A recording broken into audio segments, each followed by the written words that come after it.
For years, this program has been creeping ever closer to the idea of the perfect smart home of the future. A place to live where every appliance, every item is connected, controllable and intelligent. Well, this week we're at a show home in central London where one company has pulled everything together to create a smart and smart looking home. Come on in, coffee's on.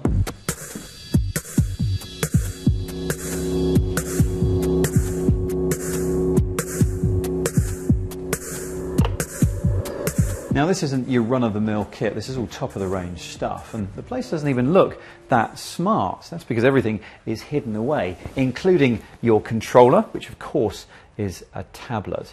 Now the house comes with its own app, which means at the touch of just a couple of buttons I can get ready for the perfect night in. Lights, blinds and projector.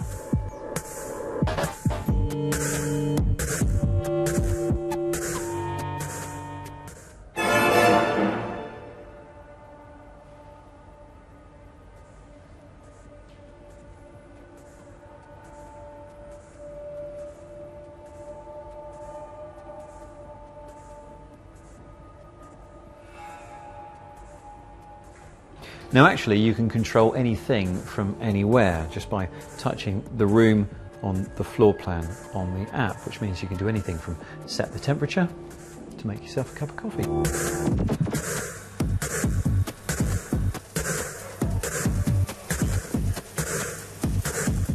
Now, of course, you're going to want to build yourself a state-of-the-art cinema room too, in which to view all of your movies in the highest quality. Now, the entertainment system in this house is run by something called Kaleidoscape. And what you do is you pop your CDs, DVDs and Blu-rays into the system, and it will digitize them in full quality and then distribute those movies around your house. So you can watch them on your TVs, your tablets, or if you must, on this enormous cinema screen.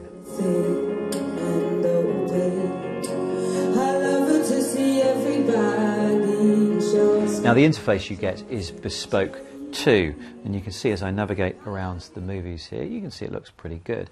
What's also interesting is as you call up a film, you get extra information that you wouldn't get if you just popped the Blu-ray or DVD into a normal player, and that's because the team at Kaleidoscape HQ are busy adding information to every new disc that comes onto the market.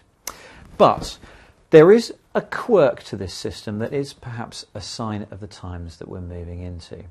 Although Kaleidoscape does rip the Blu-ray to its hard drive, it won't play the content unless the disc is still in the machine. And that is obviously to make sure that you don't borrow someone else's disc, rip the content and then give it back to them, which is, of course, illegal. And as we are all starting to think more and more about getting digital copies of our content, that does raise a few questions. Andy Moseby is a digital media lawyer, and he joins me in this rather cosy viewing room now. Andy, hi. Hi. We're moving into an age then, as I say, when we're considering taking digital copies of our media, or possibly not even buying a physical disc, but just downloading or streaming movies. And it seems the rights we have over the content we pay for are changing. Is that right? That is right. Most people probably don't realise it, but rather than when you have a physical copy, you're allowed to do things that you can't do when you have a digital copy. When you download a digital content, you're downloading that subject to the terms and conditions of the platform that you downloaded it from. And that comes with a whole host of restrictions of not being able to sell it on, not being able to lend it out to people, and really restrict what you can do with that digital version. Why are the movie companies doing this?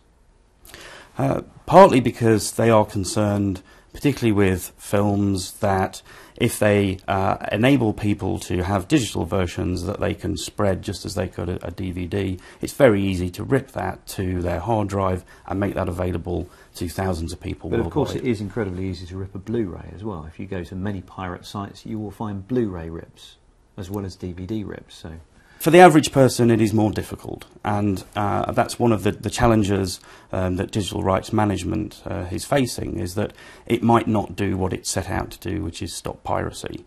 Actually, what it does do to the ordinary consumer is make it more difficult to have a seamless service. What consumers want to be able to do is to take their digital content and use that in a way that they would do their physical. So be able to put it across numerous devices around the home, share that as much as they possibly can. just as they would do with a DVD or a Blu-ray that they can hold in their hand.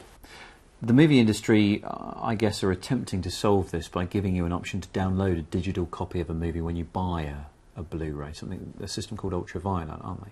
That's right. I mean, it's all about engaging with the consumer and still having the digital rights management there, but trying to give the consumer what they want, which is to be able to watch the digital version on the devices around the house.